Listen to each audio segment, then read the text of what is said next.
नमस्कार, जय श्री राम। मैं निशु पांडे। जैसा कि आप जानते हैं, देश के करंट मुद्दों पर मैं अपनी राय अपनी लेखनी के माध्यम से आप सभी के सामने प्रस्तुत होता हूं। और आज का सबसे बड़ा मुद्दा है कोई जी हाँ, आज कोई बड़ा मुद्दा नहीं है। आज मैं एक विचार दिमाग में आया कि जैसे कवि सम्मेलन होते हैं उसमें अधिकतर श्रृंगार रस के कवियों को मौका मिलता है जो श्रृंगार पर लिखते हैं। अगर मैं उस मंच पे रहूंगा तो जैसे कवियों के बीच आपस की नोकझोंक होती है, तो मैं क्या नोकझोंक के ऊपर क्या सुनाऊंगा, ये मैं सोच रहा था। तो अचानक दिमाग में आया और मैं उस दिशा में चल पड़ा जिसका शीर्षक है दिशा। आप गौर से सुनिएगा। दिशा। बहुत दिन हुए मैंने कुछ लिखा नहीं, लगता है अब मेरे पास दिशा नहीं।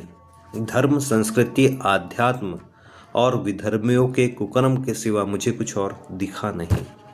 सीखा नहीं सौंदर्य पर, वियोग पर, काम और वासना पर कुछ लिखना, क्योंकि मैं उन गहरी आंखों में अब तक डूबा नहीं।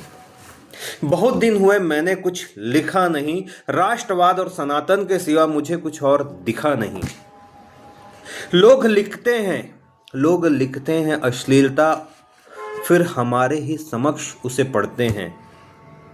लोग लिखते हैं अश्लीलता, फिर हमारे ही समक्ष पढ़ते हैं। ये केसू ये अधर, ये केसू ये अधर, तेरी सुराई सी कमर।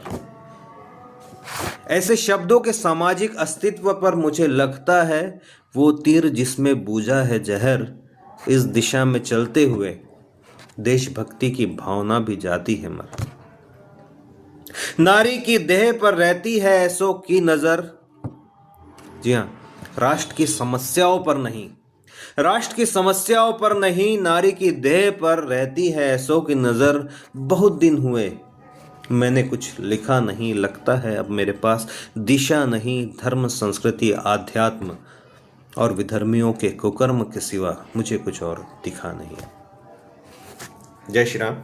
अगर मेरी कविताएं, मेरी रचनाएं आपको पसंद आती है तो आप शेयर भी कर सकते हैं। धन्यवाद।